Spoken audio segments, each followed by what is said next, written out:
Un saludo para todos y bienvenidos a Espacios de Libre Conciencia. Ya estamos en la segunda serie que se titula Manifestación por Intención Coherente. Ya vamos a ver qué es eso de la intención coherente, pero desde ya quiero avisarles que esto no es un taller para manifestar, tampoco es una metodología ni una receta. Vamos a ver una cantidad de puntos, pero esos puntos pasa como con el alma, ¿se acuerdan? Son no locales. Los vamos a utilizar juntos, vamos a tenerlos en cuenta todos, y teniendo en cuenta todos esos puntos, sin duda vamos a alcanzar la manifestación. En realidad, desde mi punto de vista, la manifestación debería ser algo natural en el ser humano. Debería ser un proceso espontáneo. Esto de tener que enseñarlo, tener que tomar talleres, tomar cursos, sí es muy bueno, sí es muy necesario, pero es por las condiciones en las cuales está la humanidad. No debería ser así. Debería ser un acto espontáneo del ser humano. Por eso el primer tema que vamos a tocar, no sé si lo vamos a poder terminar hoy, lo voy a dar muy despacio para que se entienda. Se titula La programación materialista. Y el objetivo de este programa es darse cuenta de la configuración del universo. Si la materia existiera tal como nos han programado y nos han hecho creer que existe, entonces la manifestación sería imposible. O sea, si la materia fuera una cosa sólida que tiene ser en sí mismo, ahora vamos a ver algo del ser. He tenido muchas preguntas en cuanto al ser. Si la materia tuviera ser en sí mismo, fuera algo sólido, que nosotros podemos tocar y que podemos ver sin ningún tipo de duda, entonces no funcionaría esto de la manifestación. ¿Saben que nada se puede tocar? Lo voy a explicar eso también. Ningún objeto en realidad se puede tocar. Parece que lo tocamos, pero no lo tocamos. No sucederían cosas inexplicables para la medicina, como el efecto placebo, o sea, una persona que le dan una cosa inocua, pero le dicen que es un medicamento y la persona se cura. Inexplicablemente se cura. Quiere decir que el cuerpo no es solamente un mecanismo. Y después está el contrario del efecto placebo, la otra cara de la moneda, que se llama efecto nocebo, que es cuando la persona, por ejemplo, tiene miedo a un tratamiento, porque alguien le contó que ese tratamiento le iba a hacer daño y se iba a sentir mal, y la misma persona es la que se genera esos síntomas. E incluso como el miedo es uno de los factores más importantes para bajar el sistema inmune, para deprimir el sistema inmune, la persona puede agarrar otras enfermedades que no tienen nada que ver con lo que tenía, precisamente porque su sistema inmune está bajo. Eso gracias al efecto nocebo, que no se puede explicar desde el punto de vista material ni mecánico. O sea, el paradigma materialista, mecanicista, hay una cantidad de cosas que no puede explicar. Entre ellas, estos dos, estas dos cosas raras para la ciencia que suceden, y otra cosa que no se puede explicar es por qué los sentidos, en realidad, todos los sentidos que tenemos, los 5 sentidos, nos mienten. Y después voy a demostrar por qué los 5 sentidos nos mienten, todos. No es porque sean mentirosos. Hay una razón mucho más concreta que eso. Pero voy a explicar un poquito el tema del ser. Porque ser, fuente, uno, ¿qué otra cosa, qué otra palabra? Conciencia absoluta, lo usamos muchas veces. Es todo lo mismo. Y el tema del ser, ontos en griego, la ontología, hace 2500 años que se viene estudiando, más de 2500 años, siglo VI en realidad. Entre el siglo VI y el siglo V se empezó a estudiar el tema del ser, de la ontología. Y fueron muchos los filósofos que trataron ese tema, pero el que le da las características en aquella época fue un tal Parménides de Elea. Elea es una ciudad, Jonia, de la costa jonia, del mar Egeo. Y bueno, acá están los predicados del ser, o sea, las características, que son igualitas a las que nosotros tenemos hoy, exactamente igual. Lo que pasa es que Parménides no tenía el argumento científico, y ahora sí tenemos el argumento científico. Había llegado a la conclusión que el ser es presente, aquí y ahora. Las cosas, decía él, pero en cuanto son, no en sus diferentes características o atributos, están presentes al nous. Nous es una palabra griega que la traducen ahora por mente, pero no la mente racional, eso sería logos, sino que sería la mente en sentido amplio. Algunos le dicen espíritu, pero desde mi punto de vista sería más correcto para una persona individual decirle conciencia circunscrita, o directamente alma. quedaría mucho mejor. Las cosas participan del ser, no tienen ser en sí mismo, participan del ser, quedan envueltas por el ser, reunidas como una sola, porque el ser es el que las manifestó. Y entonces, si bien las cosas no tienen ser en sí mismo, ya dijimos que sí son reales porque producen una experiencia en nuestra conciencia. Y tienen un tipo de ser, yo le llamo ser en otro, porque el único ser necesario, el único ser en sí, es el ser con mayúscula, la fuente, de donde todo sale y a donde todo vuelve. ¿Sí? Las otras cosas son contingentes, podrían estar o no estar y no habría mayor diferencia en el universo, y no tienen ser en sí mismo. Este ser, para Parménides, era inmóvil, no en el sentido del movimiento de un punto A a un punto B, sino que no cambiaba de modo de ser, o sea, siempre igual. La movilidad para un griego de esa época más o menos sería hoy estar aquí y mañana estar muerto. Cambié de estado de ser. Eso es un movimiento. Hoy tengo una flor hermosa, fresca, mañana esa flor se marchita, cambia de modo, luego muere. Eso es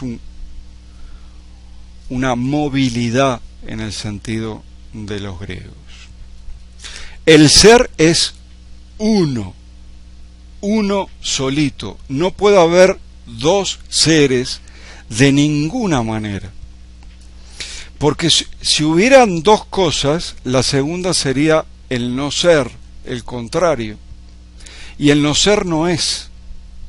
El no ser no existe, es una incoherencia. Luego voy a explicarlo bien, la etimología de la palabra incoherencia, y se van a dar cuenta por qué el no ser es incoherente. Es homogéneo, es indivisible, está lleno, no tiene vacíos de no ser. Si hubiera algo fuera del ser, no sería. Y como el no ser no es imposible. ¿Ah? Por idéntica razón es ingénito e imperecedero. O sea, como decimos siempre, no tuvo origen y no va a tener un fin. Tener fin o tener origen supondría un no ser. O sea que del no ser salió el ser. Y eso es imposible, es incoherente. Estas son las principales cosas, los principales predicados del ser.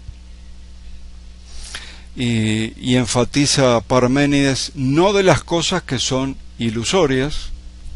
Acá tengo una frase textual de Parménides que dice: todo lo que hay ha existido siempre, nada puede surgir de la nada, y algo que existe tampoco se puede convertir en nada. Este es el principio de conservación de la materia, que es igualito al principio de conservación de la energía. Como la materia en realidad es energía, no se crea ni se destruye, sino que solamente se transforma. Les decía que el ser, para Parménides, si bien los que estudiamos filosofía, yo por lo menos quedo admirado de cómo en aquella época, a través de lo que ellos llamaban nous, podían llegar a conclusiones tan exactas sobre lo que es el universo. Fue justo en el momento, creo que el único momento de la historia de Occidente, cuando la religión se separa de la filosofía y el hombre empieza a filosofar, empieza a pensar por sí mismo, no lo que le dijeron, no lo que le hicieron creer, no lo que una autoridad me dijo, no lo que está escrito en, no. Empezó de cero a pensar por sí mismo. Pero a Parménides le faltaba el argumento científico, y el argumento científico que tenemos ahora, irrefutable, para decir que el ser es uno, es el entrelazamiento cuántico. Ustedes ya conocen el entrelazamiento cuántico, lo hablamos muchas veces. Dos partículas que estaban juntas las pueden separar a una galaxia de distancia, una acá y otra en la galaxia Andrómeda. Esas dos partículas van a estar unidas y todo lo que yo le haga a esta partícula le va a pasar a la otra, de tal manera que se toman como un solo objeto conectado.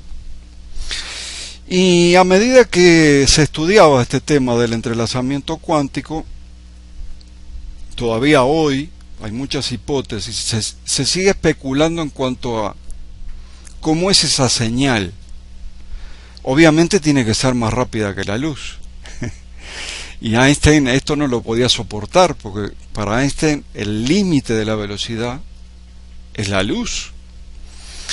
Pero obviamente si yo estoy diciendo que yo le hago algo aquí a la partícula y en otra galaxia, años y años luz, la otra partícula va a hacer lo mismo, obviamente la señal tiene que ser más rápida que la luz. Bueno, hubo varias hipótesis, se habló de los taquiones, del campo taquiónico, sigue vigente, en una teoría que se llama teoría de campos de cuerda, de campo de cuerdas. Se habla de los campos de torsión. Hay dos rusos que desarrollaron esta teoría de los campos de torsión, que no son los campos toroidales, cuidado. Es otra cosa que viaja también a velocidades supralumínicas. La cosa es que un estudio que se publicó en la Nature Physics el 28 de octubre del 2012, un grupo internacional de científicos, donde había incluso un español, Asín de apellido, desecharon, si después que hicieron todo el estudio, desecharon todas las hipótesis que hablaban de velocidades supralumínicas. Dice, no es que pueda ser mucho más veloz que la luz, es que tiene que ser infinita, si no este modelo no funciona. O sea, si la señal no es infinita, el modelo del entrelazamiento no funciona. De esta manera que yo les digo, tengo una partícula acá y otra en otra galaxia.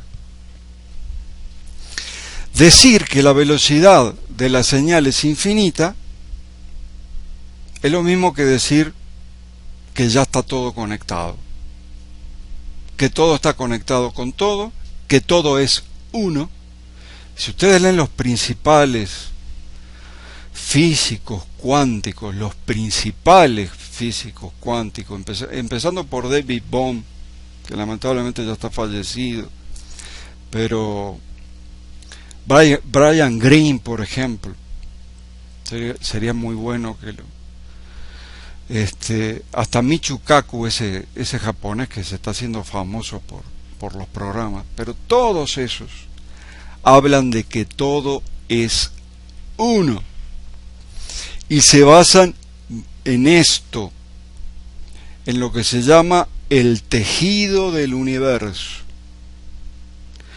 El tejido del universo es mucho más profundo que la noción de espacio-tiempo, del continuo espacio-tiempo que tenía Einstein. Está por debajo. Es como una telaraña de vínculos no locales, de entrelazamientos cuánticos que interconectan todo con todo. El ser, todo es uno, el ser es uno. La fuente, lo que nosotros le decimos la fuente, la conciencia absoluta. Esto que les estoy mostrando acá, dirán, ¿qué tiene que ver esto? Una página de Facebook. Gracias a esto que está aquí, fue que yo me empecé a dedicar a hacer programas. Cuando yo era un usuario de Facebook normal, como todos, publicaba este tipo de temas, siempre me interesaron, así que los publicaba, los estudiaba, y por allí por el 2015, a principios del 2015, publiqué un artículo que decía: oficialmente la ciencia admite que nuestros pensamientos crean nuestra realidad. Repito, oficialmente la ciencia admite que nuestros pensamientos crean nuestra realidad. Bueno, ese post en mi muro de Facebook tuvo récord de me gusta. Era cuando solo se podía poner me gusta, ¿no? No se podía poner otra cosa. Me gusta, like. Tuvo récord, por lo menos para mí, ¿no? En comparación con otras cosas que posteaba. Yo podía escribir algo mío largo y no tenía, pero esto fue impresionante. Tanto es así que lo publiqué otra vez casi al final del 2015 y otra vez tuvo récord de me gusta. Entonces yo dije, aquí hay algo. Bueno, la teoría que yo tengo con esto de que nuestros pensamientos crean nuestra realidad, ¿por qué le resuena a las personas tanto? Es que hay algo algo en el inconsciente colectivo, hay algo en la memoria celular del ser humano que le dice que esto es así, que no puede ser de otra manera. Nos quisieron engañar, nos intervinieron. En la serie pasada hablamos de la intervención en nuestro ADN. Nos quisieron hacer creer que la materia es una cosa sólida, creada por un Dios externo, que crea cosas externas y que yo tengo que esforzarme mucho para poder conseguir y comprar esas cosas externas, cuando el mecanismo es totalmente diferente. Basta con que exista energía, basta con que exista una conciencia con intención y yo puedo manifestar lo que quiero manifestar. Eso se los puedo asegurar.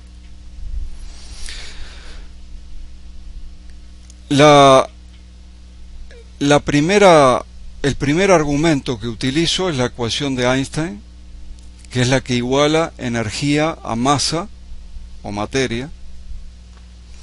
Y lo único que dice la ecuación de Einstein es que la materia, la masa, es energía de baja velocidad, nada más, energía ralentizada. ¿Ya? Y nadie la pudo crear, porque si la energía no se crea ni se destruye, entonces nadie la pudo crear. O sea que la materia es energía de baja velocidad y nadie la creó. Ahora, yo dije que no se podía, que nada se podía tocar en realidad, y ustedes dirán, se volvió loco por fin. No, no me volví loco.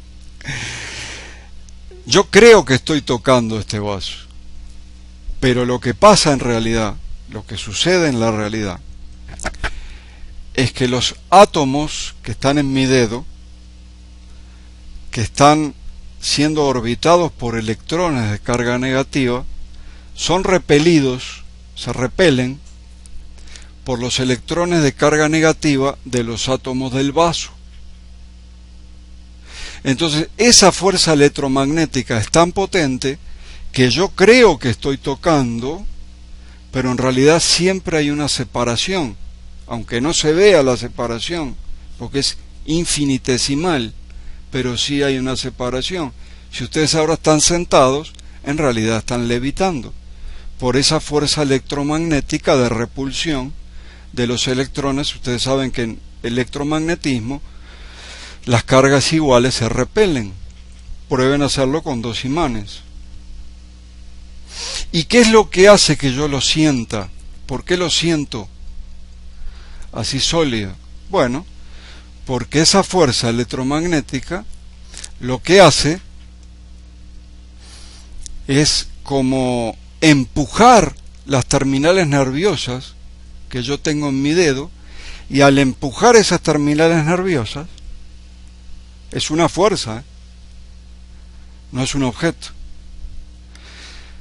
Esas terminales nerviosas a través de los nervios mandan una señal eléctrica a mi cerebro que me dice que ese vaso es sólido. Pero en la realidad nadie ni nada puede ser tocado. En la realidad cotidiana, porque alguno me va a venir ahora con la fisión atómica, por supuesto que sí, o con algo allí, una reacción química, pero eso es diferente. Yo estoy hablando de la realidad cotidiana. En la realidad cotidiana nosotros creemos que estamos tocando algo sólido, pero no lo estamos tocando. Además de solidez no tiene nada esto, porque está formado por átomos, y el átomo es 99.999999 hasta donde, cuando quieran, de vacío. Esa es la definición de átomo. Y si el átomo es vacío, entonces mucha solidez obviamente no tiene. Vamos a continuar en una segunda parte, porque el tema lo amerita, Yo cuando descubrí esto fue como que tuve un clic en mi vida, fue como que tuve un despertar y dije, me engañaron durante toda la vida, y así fue, así es, así lo pude comprobar y así pude manifestar. Así que muchas gracias a todos y nos veremos en el próximo espacio de Libre Conciencia. Chao.